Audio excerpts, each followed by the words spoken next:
Kalau hasil penelitian, bocor ada nggak sih? Ada, Pak. Nah, dan yang membocorkannya siapa? Jadi nelayan kecil itu tidak bisa mendapatkan haknya karena masalah persyaratan administratif. Tapi permasalahan administratif kenapa tidak bisa diselesaikan oleh negara? Negara kan bisa memberikan pelayanan on the spot gitu loh, Pak. Pertanyaan saya kan, yang bocornya itu di wilayah mana? Jangan-jangan bukan karena untuk meminimalisasi kebocoran bukan hanya persyaratan administratif, tapi sebetulnya ada di sisi lain yang bisa melakukan kong kali kong yang punya wewenang untuk memberikan akses yang lebih kepada yang tidak berhak. Dan artinya tidak ada sebenarnya inisiatif atau inovasi untuk melayani nelayan kecil itu ke sentra nelayan.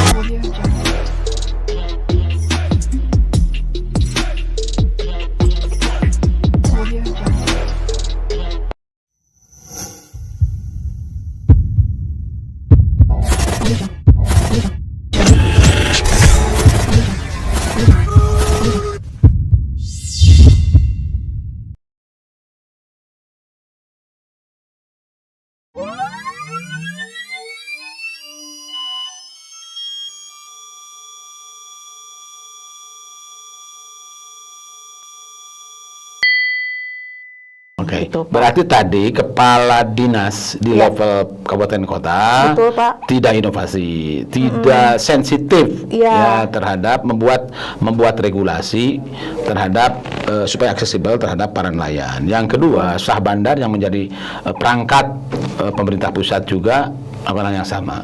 Jadi sangat itu. Dari hasil penelitian itu menunjukkan bahwa ternyata hambatannya itu karena administratif. Hambatan.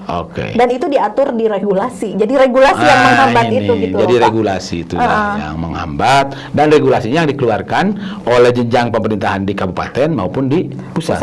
Karena kalau di peraturan untuk BBM ini, Pak, dia adalah Perpres. Setelah itu baru dia turun ke peraturan BPH Migas, begitu ya. Baru di peraturan BPH Migas itu diatur apa syarat-syaratnya, begitu, Pak. Jadi sudah begitu banyak aturan dari mulai pusatnya, ditambah lagi di kabupaten kotanya. Ada nggak sih kabupaten kota yang melakukan terobosan menurut penelitian? Udahlah, abaikan itu semua. Kami ingin bertanggung jawab untuk warga kami yang nelayan supaya dia mendapatkan. Contohnya misalnya gini, Pak. Jadi ketika kita melakukan 2 kali rembuk nelayan, misalnya di Medan, yang satu di Provinsi Sumatera Utara, yang satu Kota Medan. Ini ada sebenarnya gebrakan dari Bupati ya. Bupati di Sumatera Utara. Kota Medan. Waktu wali itu kota. Wali kota ya. Wali kota bukan bupati, maaf. Wali Kota Medan Pak Bobi untuk kemudian menugaskan DKP-nya gitu ya, Dinas Kelautan dan Perikanan untuk membuka layanan untuk TDKP. Tetapi itu hanya sementara, Pak Nandang. Tidak konsisten gitu loh. Itu jangan-jangan pencitraan juga ya, hanya jadi sementara kayak ketika gitu. Wali kotanya menggebrak, baru dinasnya buka pelayanan gitu di dekat di Belawan gitu ya. Tetapi setelah itu tidak ada lagi gitu loh, Pak. Jadi masa harus tidak berlanjut. Berlanjut. Nah, nelayan itu mengharapkan misalnya kan jika memang itu sudah menjadi kewenangannya, tolong dong jemput bola. Gitu. Kayak tadi kan dinyatakan menurut hasil riset bahwa 60% kalau dibantu oleh negara terkait dengan BBM ini, dia cukup membantu terhadap kehidupan nelayan. Itu sudah dihitung loh, Pak. Penghematannya itu sampai 725.000 per bulan. Jika kebutuhan solarnya rata-rata 15 liter gitu dengan harga subsidi dan non subsidi di eceran, jadi bisa ada menghemat saving, sekitar 725.000. Dan bagi nelayan itu sebuah angka, sebuah jumlah uang yang cukup besar ya. Ya cukup besar, Pak. Dan ini kan rata-rata nelayan di kita yang tadi itu berapa sih per hari? 5 liter, 10 liter, 15 liter. Uang yang bisa dibawa ini ke uangnya. Uang penghasilan. Kadang 100.000, Pak Nanda. Per hari. Kadang 70.000 gitu ya. Kalau nelayan-nelayan kecil. Dengan resiko dia harus menentang badai, menentang samudera. Dan banyak loh Pak Nandang yang nelayan kecil kita itu yang tidak mendapatkan perlindungan baik dari asuransi nelayan yang nggak punya, BPJS-nya nggak punya, itu kemudian dia tidak punya perizinan kapal, jadi dia itu tidak ada dokumen perizinan apapun ketika melaut. Dari jumlah warga Indonesia berapa sih? Berapa persen Sebenarnya sih kalau dilihat, yang menjadi berprofesi nelayan? Dilihat dari data statistik itu 2,7 juta ya. 2,7 juta nelayan itu. 2,7 juta nelayan. Tetapi anehnya selama 23 tahun ya. Reformasi? Ukurannya atau bukan? Kementerian Kelautan. Kementerian Kelautan ukurannya. Berdiri gitu. Kita itu nggak punya loh data nelayan yang spesifik, real time gitu ya. Jadi istilahnya yang kayak BTKS gitu loh Pak. Bayangkan ya untuk urusan data saja, data pencatatan negara ini sampai abai. Masa kita tidak bisa? Tapi mereka ikut pemilu, tuh nyoblos gitu ya. Tapi masa untuk misalnya mendata nelayan by name, by address, by kapal gitu ya Pak ya, by gross tonnya berapa segala macam, itu tuh kartu kusuka itu hanya 27%.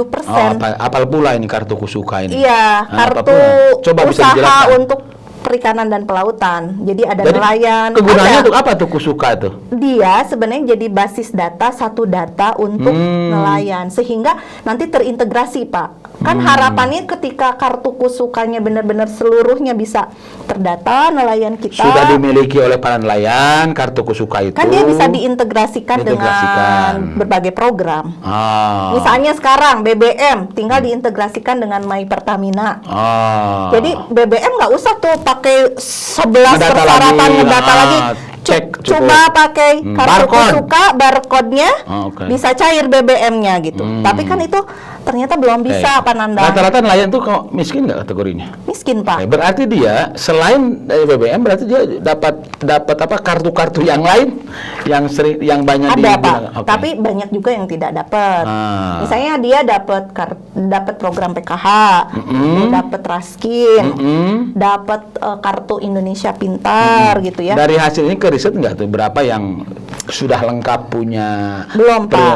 Nah, belum. Harusnya kan dengan harapan kenapa sekarang misalnya ada percepatan untuk pendataan kartu kusuka. Jadi awalnya memang harus dari perbaikan pendataan. Betul. Jadi nelayan itu menurut saya input datanya itu harus bagus dulu. Itu tanggung jawab siapa tuh? Tugas utama untuk pendataan itu?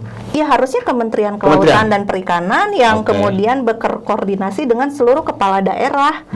Kan ada Dinas Kelautan dan Perikanan toh di kabupaten kota gitu. Yang kemarin yang diriset itu berapa daerah apa saja? Berapa daerah? Jadi yang diriset oleh kami ada 25 kabupaten kota. 25. Dan di situ kami melihat penyerapan untuk BBM solar itu rendah. Hanya bukan tidak ada solarnya. Jadi kayak gini, Bapak dikasih uang tapi Bapak tuh masih sisa banyak uangnya. Ya, karena bersisa itu karena persyaratannya tadi. Akses. Jadi berapa persen itu sisanya? Jadi gini Pak. Jadi kalau misalnya kita lihat di data BBM solar itu untuk 5 sektor ya Pak. 5 sektor itu transportasi, perikanan, kemudian pertanian, pelayanan umum, usaha mikro. 5, transportasi, perikanan, pertanian, pelayanan umum dan usaha mikro. Itu 15,5 juta kiloliter. 15 kalau diuangkan dengan harga sekarang sekitar berapa tuh ya? Berarti sekitar berapa triliun ya? Berapa ya? 13,6 triliun mungkin ya. Jadi itu udah ada sih kan sudah dituliskan di APBN-nya bahwa ini ada, barangnya ada. Ada. Nah, dari 5 sektor ini lalu dikasihlah kuota untuk sektor perikanan. Perikanan kebagian berapa tuh? Nah, itu rata-ratanya 1,9 juta kiloliter. Dari 1,9 yang terserap hanya 500.000. 1,9 hanya 500.000 kiloliter. Artinya ada yang tidak terserap sekitar 40 ya. 40%. Jadi kalau misalnya kita lihat yang terserap itu jadi 26% dong Pak. 26%. Jadi ketika misalnya kita lihat dikasih 1,9 juta, yang habis adalah 500.000, berarti sisa dong, gitu 1,4. Dan sisanya dipakai kemana itu? Nah, itu bisa dialihkan mungkin ke sektor lain ya. Selama riset tidak ketahuan? Belum ditanyakan ya. Artinya ada kemungkinan itu pindah ke transportasi, pindah kemana gitu Pak ya, kalau tidak terserap. Inisiatif sedang mengembangkan juga berapa sih sebetulnya dari subsidi itu, dan kemana saja dan kemana itu sisanya. Jangan sampai itu sisanya juga tidak terdeteksi. Iya, artinya kan dari sisi dari sisi penyerapan itu ada persoalan. Nah, harusnya kan ditanya kenapa sih potret BBM solar di sektor perikanan itu selalu di angka 500 gitu ya. Apakah memang kebutuhannya 500 atau ada hambatan akses 500 gitu? itu sudah sering, bukan hanya tahun. Iya, bukan dong Pak. Kita ngelihat data 5 tahun. Tren 5 tahun. Iya, 2016 sampai 2021. 6 tahun malah ya, 7 tahun. Iya, 2016 ya. 7 tahun. 7 tahun kita lihat trennya 6 tahun ya. Iya, trennya itu di angka 500. 500. Average-nya itu. Jadi sekitar 26% itu. Iya. Nah, artinya kan kenapa sih dikasih 1,9 nggak habis, dikasih 2,2 nggak habis, Dan dikasih kenapa DPR nggak teriak ya? Nah, itu. Ya kan mestinya setiap pertanggungjawaban setiap tahun kan, ini kenapa nih penyerapan rendah gitu ya. kan? Bukankah ini sudah ada dananya, ada barangnya, kenapa? Nah, itu tidak iya teriak. Pak, satu, kalau dilihat Bapak misalnya kalau data anggaran kan kadang suka general ya Pak. Kan sebenarnya kuota untuk solar itu 15,5 juta kiloliter. Penyerapannya tuh bagus Pak, 96%. Jadi secara keseluruhan bagus, 96%. Tapi kalau kita shoot per sektor baru terlihat masalahnya. Yang lain pernah dilihat nggak? Belum. Jadi di nelayan itu hanya 26%. Betul. Bayangkan padahal nelayan itu adalah kelompok miskin dan mereka itu memang berhak dan wajib negara untuk memberikan perlindungan terhadap mereka. Betul. Jadi kayak ini loh Pak, bertolak belakang. Satu sisi mereka menjerit gitu ya, subsidi nelayan itu tidak bisa diakses. Satu sisi ada persoalan penyerapan sisa. Ini kok kayak kenapa gitu? Gitu loh Pak. Pernah tergali nggak kemarin waktu penelitian? Kenapanya itu? Iya, yang kita tergali ternyata ini toh yang menghambat itu. Yang tadi masalah administrasi. Masih administrasi. Ada hal lain nggak? Satu lagi adalah infrastruktur SPBUN-nya juga Pak, itu tidak merata, tidak cukup. Hanya 388 SPBUN. Jadi SPBUN itu harus berada di kawasan laut ya. Betul Pak. Di situ jangan si nelayan mau ngambil subsidi, mau ngisi buat perahu, dia bawa jeriken, dia berangkat ke SPBU yang ada. Yang butuh kos lagi ya. Jadi itu SPBUN namanya, bukan SPDN. Iya, itu ada Pak. Jadi ada SPDN Solar Dealer Nelayan, ada SPBUN Stasiun Bahan Bakar Umum Nelayan. N itu nelayan. Nah, itu tingkat kemerataannya dari 25 kemarin itu masih banyak yang bolong Pak Nandang. Masih misalnya kalau kita lihat potret Indonesia itu ada 11.000 sekian gitu desa pesisir. Desa pesisir. 11.000. Iya, dari 11.000 negara hanya mampu menyediakan 388 yang tersebar dari Sabang sampai Merauke. 388 SPBUN. Dari 11.000 sekian desa pesisir. Dari 11.000 desa pesisir hanya 388. Jadi rata-rata satu SPBUN itu berapa melayani desa ya? Iya, betul Pak. Nah, itu yang masih timpang ya dari sisi infrastruktur. Itu siapa sih, kewenangan siapa tuh? Siapa yang berhak mendirikan? Siapa yang bukan berhak, yang wajib mendirikan SPBUN itu, menyediakan itu? Maksud saya gini, kenapa di sana kok begitu kecil rasionya ya dibandingkan dengan kalau kita SPBU di sini di kota-kota besar ya di mana-mana SPBU, kita tidak harus merasa pusing. Ya SPBU kalau dari data Pertamina itu sekitar 7 ribuan lebih ya, 7.900 hampir mencapai 8.000, tapi tepatnya saya angkanya saya lupa lagi, tapi sekitar 7.000 lebih lah ya. SPBU. Oke. Gitu. Yang SPBUN hanya 388. Nah, makanya kenapa Pak Nandang ada semacam apa ya, harus kita bekerja keras untuk melihat ini sebuah tantangan, sebuah masalah, lalu apa sih solusi yang ditawarkan, gitu ya. Nah, karena kan gini, kalau pakai kartu Kusuka, oke, kartu Kusuka on progress nih, sekarang lagi mulai sedang gencar lah, dipercepat. Baru 27% datanya. Kemudian 27% yang sudah terserap. Yang sudah terserap. Berarti kan ada 93% lagi yang belum. Ya, masih banyak. 23 ya 63. Ya, 27%.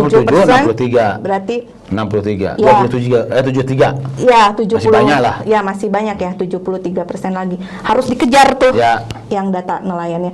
Nah, tapi kan idealnya memang ketika kartu Kusukanya sudah udah merata, bagus, merata kayak kartu Indonesia Pintar mungkin ya Pak ya. Harus diiringi juga. Harus diiringi dengan ketersediaannya SPBUN. SPBUN ini progresnya gimana? SPBUN.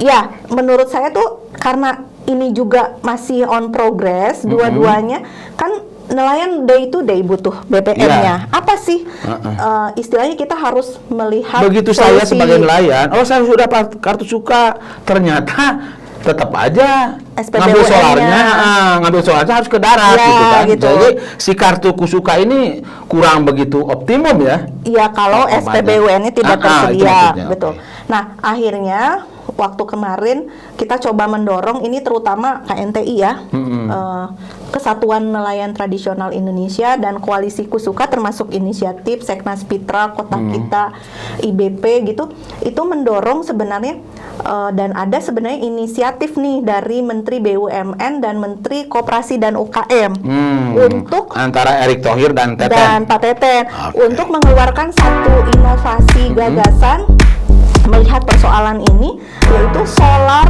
untuk koperasi nelayan.